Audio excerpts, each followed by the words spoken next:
भगवान की बातें इस YouTube चैनल पर हम आपके लिए भगवान से संबंधित दो प्रकार की बातें लाते हैं। भगवान के द्वारा की गई बातें और हम तुच्छ जीवों द्वारा की गई भगवान की बातें। आज इसी श्रृंखला में हम आपके लिए एक ऐसे अवतार की जीवनी लाने वाले हैं जो कि आज से करीब 1200-1300 साल पहले हुए, सन 780 में। यूं तो अवतार भगवान विष्णु के होते हैं, पर कभी कभी भगवान शंकर भी किसी सन्यासी या किसी अन्य भेष में आकर किसी विशेष कार्य से धरती पर आकर अपने अवतार के रूप में प्रकट होते हैं। यद्यपि वो अवतार बहुत लंबे काल के लिए ना हो, पर उनका उद्देश्य जन कल्याण, लोगों की भलाई, अधर्म का नाश वगैरह इन कारणों से होता है। उन्हीं में से एक हुए हैं आदि शंकराचार्य, जिनका जन्म सन 780 में हुआ दक्षिण भारत में। आइए उन्हीं की जीवनी पर चर्चा शुरू करते हैं। आपको इसमें उनके जीवन से संबंधित ऐसी ऐसी बातें सुनने को मिलेंगी जो शायद आपने पहले ना सुनी हो, और ये जीवनी बताएगी कि भगवान शंकराचार्य और भगवान शंकर में रत्ती भर का भी अंतर नहीं है। साक्षात भगवान शंकर ही शंकराचार्य रूप में आए। स्तुति भी हम पढ़ते हैं, शंकरम शंकराचार्यम। ये स्तुति ही इस बात को बताती है कि शंकर और शंकराचार्य में कोई अंतर नहीं है। तो आइए उनके जीवनी की शुरुआत करते हैं गुरु स्तुति से। गुरुर ब्रह्मा गुरुर्विष्णु गुरुर्देव महेश्वरा गुरुर साक्षात परब्रह्म तस्मै श्री गुरुवे नमः। तस्मै श्री गुरुवे नमः। शंकरम शंकराचार्यम केशवम बादरायणम सूत्र भाष्य कृतौ वंदे भगवन्तो पुनः पुनः। ईश्वरो गुरार्मेति मूर्ति भेद विभागने व्योमवत व्याप्त देयाय दक्षिणामूर्तये नमः। तो दक्षिण भारत की बात है। एक बहुत ही विद्वान घर में शिव गुरु नाम के व्यक्ति रहते थे, जो कि अत्यंत प्रतिभाशाली, सर्वगुण संपन्न, हर तरीके से भगवान को समर्पित, बहुत ही विद्वान, बड़े हुए घर के लोगों ने उनको कहा कि आप विवाह करें परंपरा अनुसार, परंतु उनके मन में सन्यास था। वो विवाह नहीं करना चाहते थे। वो चाहते थे कि मैं एक सन्यासी का जीवन व्यतीत करूं, शास्त्र पढ़ूं और भगवान की तरफ ही अपना सारा का सारा समय लगाऊं। उनके पिता और उनके इर्द गिर्द जो घर के बड़े गुरुजन थे, उन्होंने उनको समझाया कि आपको अपनी सांसारिक जिम्मेवारी पिता से ले लेनी चाहिए, पिता के पथ चिन्हों पर पिता की जिम्मेवारी आगे बढ़ानी चाहिए। बहुत समझाने पर शिव गुरु जी मान गए और उनका विवाह एक बहुत ही सुंदर सुशील कन्या, जिनका नाम था आर्यम्बा, उनसे हुआ।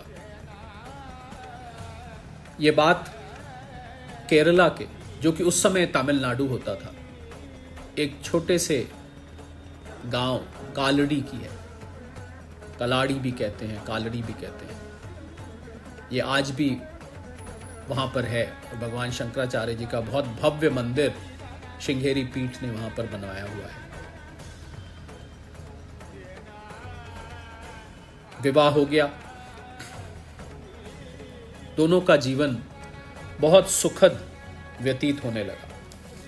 उनके पास सब कुछ था, धन धान्य, संसार की सारी खुशियां। परंतु एक बात की इस दंपत्ति के पास कमी थी कि उनके पास पुत्र नहीं था।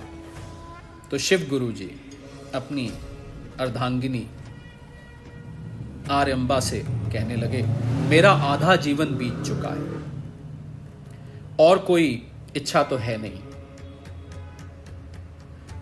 जो कि भगवान शंकर उनके आराध्य थे, उनके इष्ट थे, उनका नाम ही स्वयं शिव गुरु था।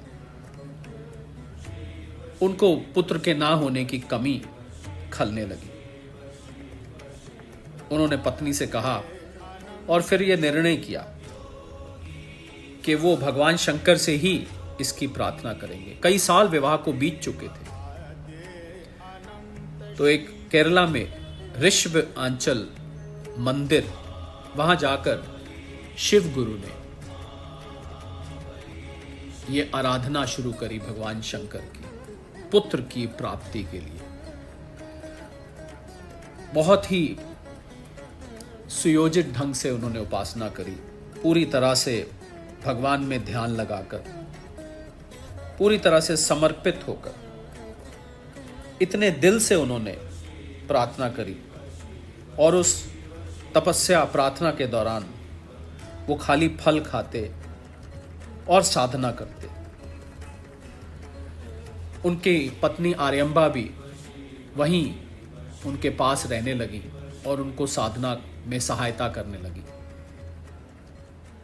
उनकी साधना से प्रसन्न होकर भगवान शंकर उनके स्वप्न में आए और उनको स्वप्न में आकर कहा, हे शिव गुरु, आपकी पुत्र प्राप्ति की इस साधना से मैं प्रसन्न हूं।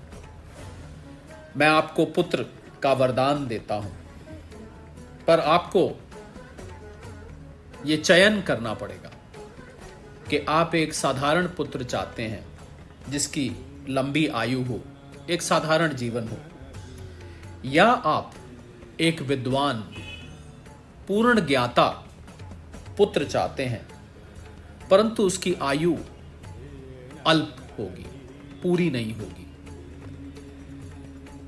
शिव गुरु के सामने बहुत असमंजस की स्थिति खड़ी हो गई, पर क्योंकि वो भगवान को इतने समर्पित थे, विद्वान थे, वेद उपनिषद शास्त्र पढ़े हुए थे, उन्होंने कहा, भगवान, मुझे विद्वान और पूर्ण ज्ञाता पुत्र स्वीकार है, भले ही उसकी आयु कम क्यों ना हो।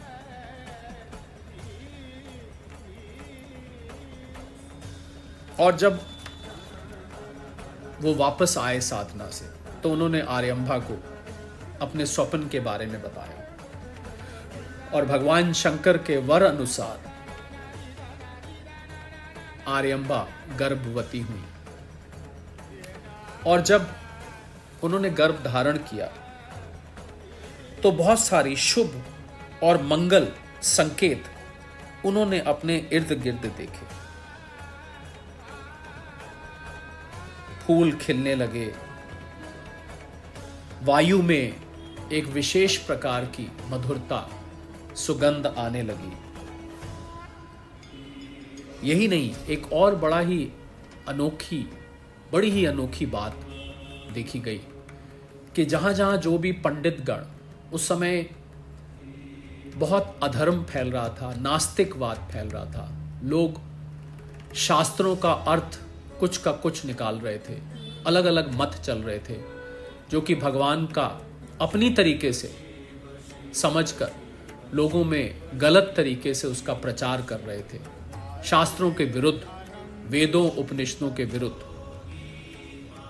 तो ऐसा सुनने में आया कि ऐसे पंडित गण जो अपने आप को कहते थे, वो जो नास्तिकवाद की, धर्म के विरुद्ध, शास्त्रों के विरुद्ध जो किताबें हाथ में उठा के बैठे हुए थे, उनके हाथ से वो किताबें गिरने लगी। ऐसा प्रताप इस गर्भवती आर्यंबा जी के पेट में पल रहे बच्चे का था।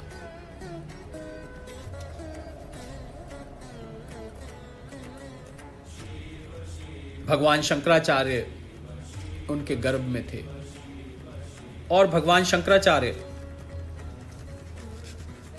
का ही प्रताप ये था कि जो इतने शुभ संकेत चारों तरफ से मिलने लगे।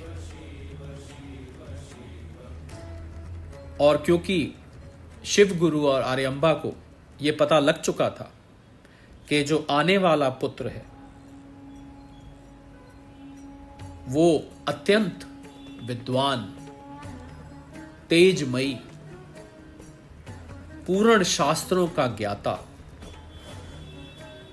और एक ऐसा बालक होने वाला है जिसकी की ख्याति विद्वता में इस संसार के अंत तक रहने वाली है। परंतु उसकी आयु अवश्य लंबी नहीं होगी। पर जैसा कि कहा कि शिव गुरु और आर्यम्बा दोनों भगवान शंकर को समर्पित थे, स्वयं बहुत विद्वान थे। उन्होंने इस बात को स्वीकार करा और दोनों ने बहुत प्रसन्नता से बालक के आने की इंतजार करने लगे।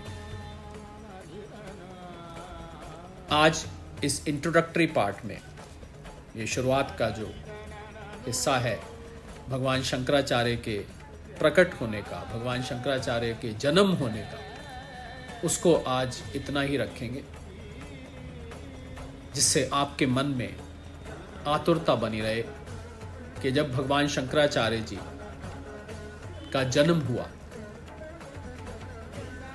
तो वो कैसे बालक थे, उनमें क्या विशेषता थी, क्या वो और बालकों से अलग थे, उनकी विद्वता किस उम्र में दिखने लगी, किस प्रकार की विद्वता थी और क्या वो बालक चमत्कारी थे।